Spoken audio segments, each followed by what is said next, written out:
We've been through ups and downs, we've gone through thick and thin. There were unexpected things that made us stronger. We've walked on dusty roads, but look, we've gone this far. There are many wondrous things that we've proven.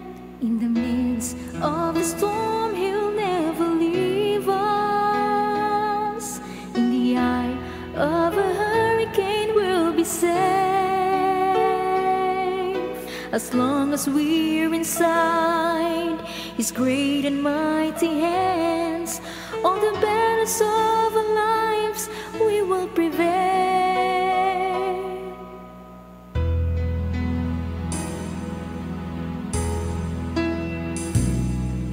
Our place is higher ground, we're more than safe and sound, for the Rock of Ages is our strong foundation.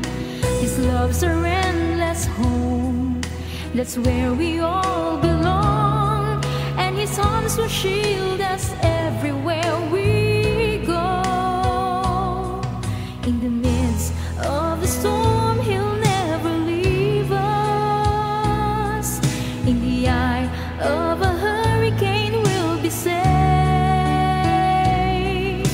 As long as we're inside His great and mighty hands, all the battles of our lives we will prevail. Through the fire, through the rain, He will protect us. Through the challenges of time, we'll never fail. He's on our side, we're covered by His hands, and forever we will stand as we proclaim, Jesus is our shelter.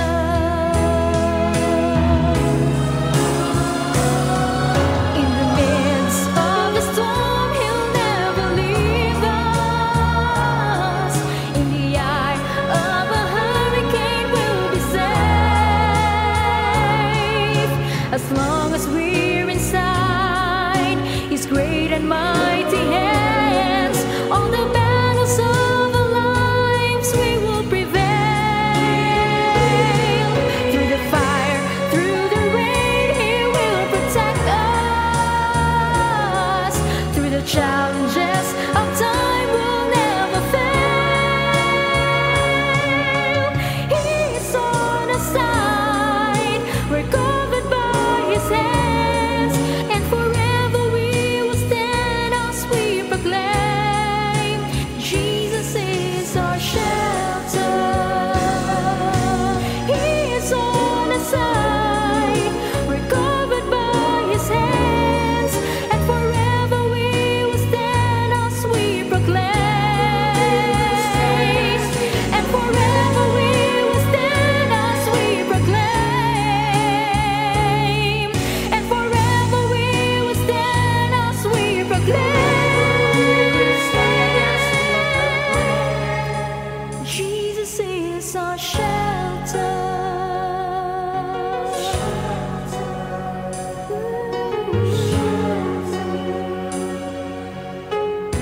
Jesus is our shelter.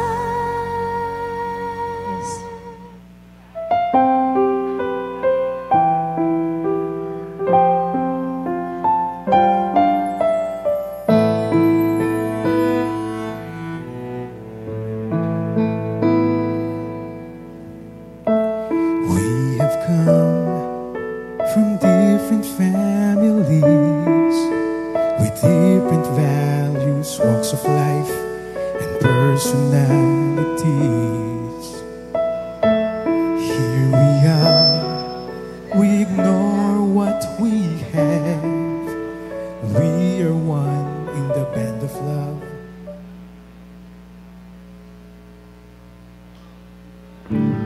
Magandang umaga po sa bawat isa. Morning.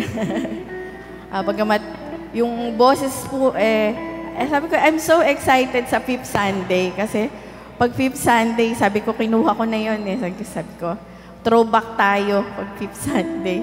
Bigla ba namang inubo ko, sinipon ako. Pero sabi ko nga, for the Lord, gagawin natin to for the Lord. Di ba po? So, marami na pong mga prophecy ang natupad. Di po ba? Okay. So, ngayong araw po na to, ang ating pong kino-commemorate ay Resurrection Sunday. Araw ng muling pagkabuhay ng ating Panginoon. Pwede po ba na tayo po tayo muna? Aniyahan po natin ang presensya ng ating Panginoon. Hallelujah. Praise you, God. Panginoon, maraming salamat po sa umagang ito. Another day, beautiful day na ipinagkaloob mo para sa amin. Lord, kung meron ka pong nasumpungan sa amin na makasalanan, na aming pong naisip, na salita, nagawa, patawarin mo po kami, Panginoon. Linisin mo po yung aming mga puso upang maluwalhati ka namin sa lahat po ng aming gagawin. Ikaw lang po ang maitaas sa kalagitnaan ito, Panginoon. At dalangin po namin sa iyo na yung pagpapahala mo po dumaloy sa bawat isa. Salamat po sa iyo, Panginoon. May your name be glorified and be lifted high in this midst, Lord. In the name of our Lord Jesus Christ, our Savior. Amen. Amen. Yun nga po, sa entire Bible, yung 66 books ng Bible, napakaraming prophecy or hula. At napakarami na pong natupad na hula. Pero marami pa rin po tayong mga prophecy na hinihintay. Di ba po? Like yun pong nakasulat sa 1 Thessalonians 4:16 to 18. May nakakaalala po ba no? Unang Thessalonica 4:16 to 18? Yung muling pagbabalik ng ating Panginoon. Excited po ba tayo? Amen. Nakaka-excite na sa muling pagbabalik ng Panginoon. Kasama tayo na haharap sa Kanya. Amen? Sige po, awitin po natin ng merong excitement at joy sa ating puso.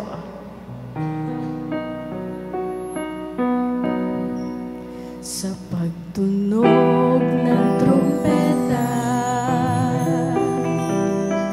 sa pagtunog ng trumpeta, si Jesus ay darating na.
ang Panginoon, ang hari ng lahat. Jesus ang Panginoon, ang hari ng lahat. Jesus ang Panginoon, ang hari ng lahat. Jesus ang Panginoon, ang hari ng lahat. Jesus ang Panginoon, ang hari ng lahat. Jesus ang Panginoon, ang hari ng lahat. Jesus ang Panginoon, ang hari ng lahat. Ang Panginoon, ang hari ng lahat. Siya ang Panginoon, siya ang hari ng lahat, at siya ang kataas-taasang Diyos. Hallelujah.